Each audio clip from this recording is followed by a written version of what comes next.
이 이제 이사야 30장 배경을 보면은 아주 급박한 상황인 걸 알 수 있습니다. 이스라엘은 불순종을 거듭해서 아시리아에 의해서 아주 심하게 핍박을 받았습니다. 아시리아에 의해서 북이스라엘이 멸망을 당했고 남유다도 하나님이 도와주지 않았으면 완전히 망할 상황이었던 겁니다. 그리고 나중에는 바벨론에 의해서 이스라엘이 철저하게 심판을 받고 70년 동안 유랑민족이 되는 겁니다. 그래서 여기에 이사야 3장은 아시리아의 침공을 염두에 둔 것도 있고 바벨론이 침공하는 것도 염두에 두고 있고 여러 가지가 복합적으로 되어 있습니다. 그래서 이제 위기 상황인 것은 확실합니다. 그래서 먼저 여기에 개요를 잠깐 생각해 봅시다. 여기 이제 이사야 30장 1절에 보시겠습니다. 1절에 이스라엘에게 죄가 기록이 되어 있습니다. 1절에 여호와께서 가라사대 화 있을진저. 이사야 3장은 화로 시작이 되고 있습니다. 왜 화를 당하게 되어 있냐면은 패역한 자식들이여 그들이 계교를 베푸나 나로 말미암지 아니하며, 여기 나 하나님을 가리킵니다.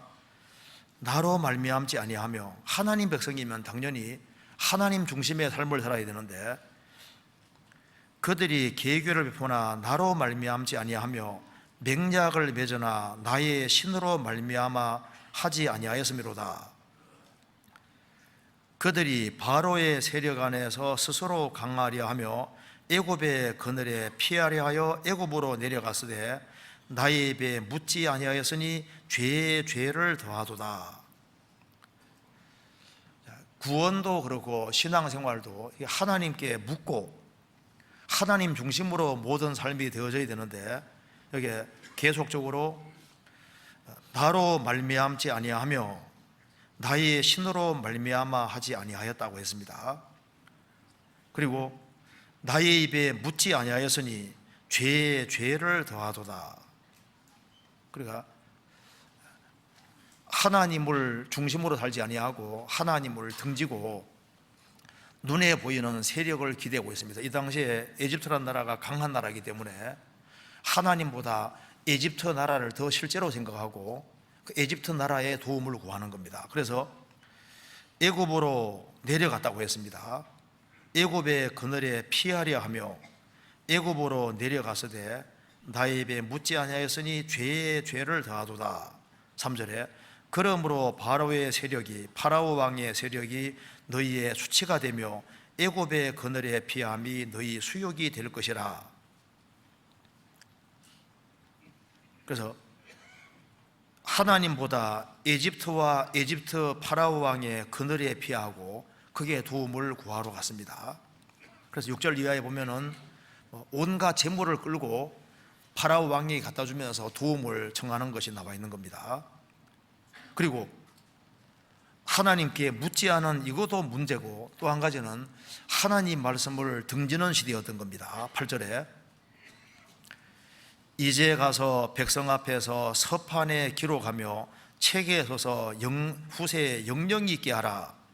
대저희는 패역한 백성이요 하나님을 거스리는 백성이요 거짓말하는 자식이요 여호와의 법을 듣기 싫어하는 자식이라. 하나님 말씀을 듣기를 싫어했습니다. 그래서 10절에 그들이 선지자에게 이르기를 선견하지 말라. 선견자에 이르기를 우리에게 정직한 것을 보이지 말라. 부드러운 말을 하라. 거짓된 것을 보이라.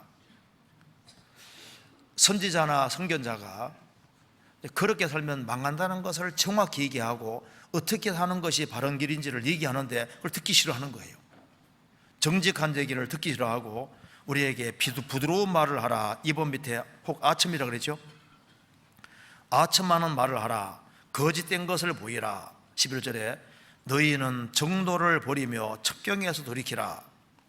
이스라엘의 거룩하신 자로 우리 앞에서 떠나시게 하라 하나도다. 그러니까 정직한 길, 첩경, 지름길 이런 것을 알려주는 것을 싫어하는 거예요. 하나님께서는 이스라엘이 하나님을 등지고 살 때 하나님께 묻지 아니하고 하나님 말씀을 버리고 살 때도 그들이 정말 구원받기를 원하고 하나님의 도움으로 살기 원하셨기 때문에 어떻게 하면 살 수 있는지 정답도 알려주신 겁니다. 15절에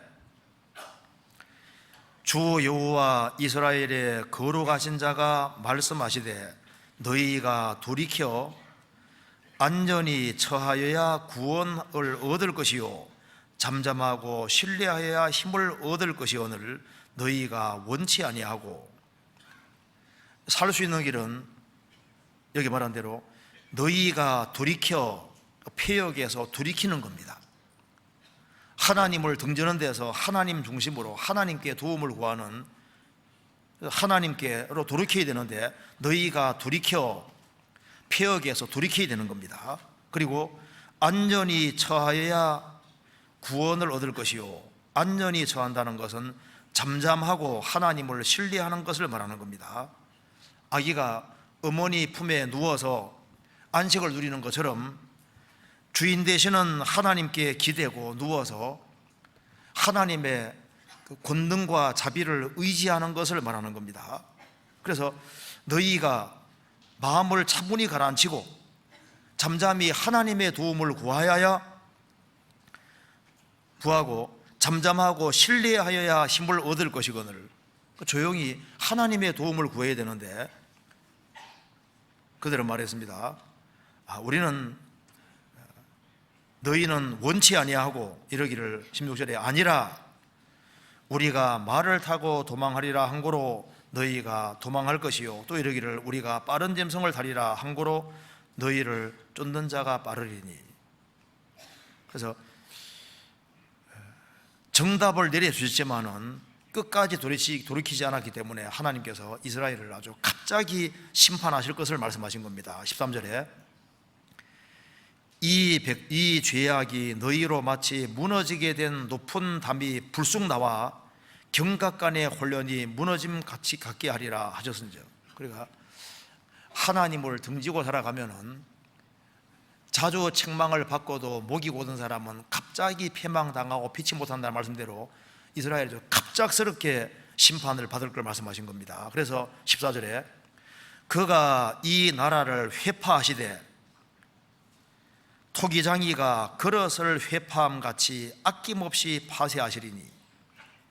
토기장이가 진흙 그릇을 아주 완전히 부숴버리듯이 하나님께서 북이스라엘을 완전히 심판하시고 남유다도 심판해버렸지 않습니까? 북이스라엘은 기원전 722년에 아시리아에서 완전히 박살나서 지구상이 없어졌지 않습니까? 남유다도 바벨론이 쳐들어와서 이스라엘을 무지하게 심판하고 예루살렘 성전 불질러버리고 가난한 사람 남겨두고 몽땅 붙잡아 갔습니다. 70년 동안 포로 생활하게 되었습니다. 그래서 완전히 부술 것이기 때문에 그 조각 중에서 아궁이에서 불을 취하거나 물 웅덩이에서 물을 뜰 것도 얻지 못하리라. 조금의 공간이 있고 좀 오목한 거라도 있으면 물을 담는다든가 뭘 할 수 있을 텐데 너무 부서지니까 아무것도 못할 거다 그 말입니다. 그래서 이제 이스라엘이 철저하게 심판받을 걸 말씀했습니다. 근데 하나님은 또 이제 이렇게 심판을 하실지라도 그래도 나중에 돌이키는 사람에게는 또 기회 주실 걸 말씀하신 겁니다. 18절에 그러나 여호와께서 기다리시나니 이는 너희에게 은혜를 베풀려 하시며 일어나시리니 이는 너희를 긍휼히 여기려 하심이라. 대저 여호와는 공의의 하나님이심이라. 무릇 그를 기다리는 자는 복이도다. 이스라엘은 과거의 역사 속에서 죄를 지을 때는 하나님이 이스라엘을 심판했지만은 또 기다리셨습니다. 그들이 정말 돌이키면은 또 건져주시고 또 말 안 들으면 두들겨 패시고 또 돌이키면서는 건져주시고 이게 반복된 겁니다.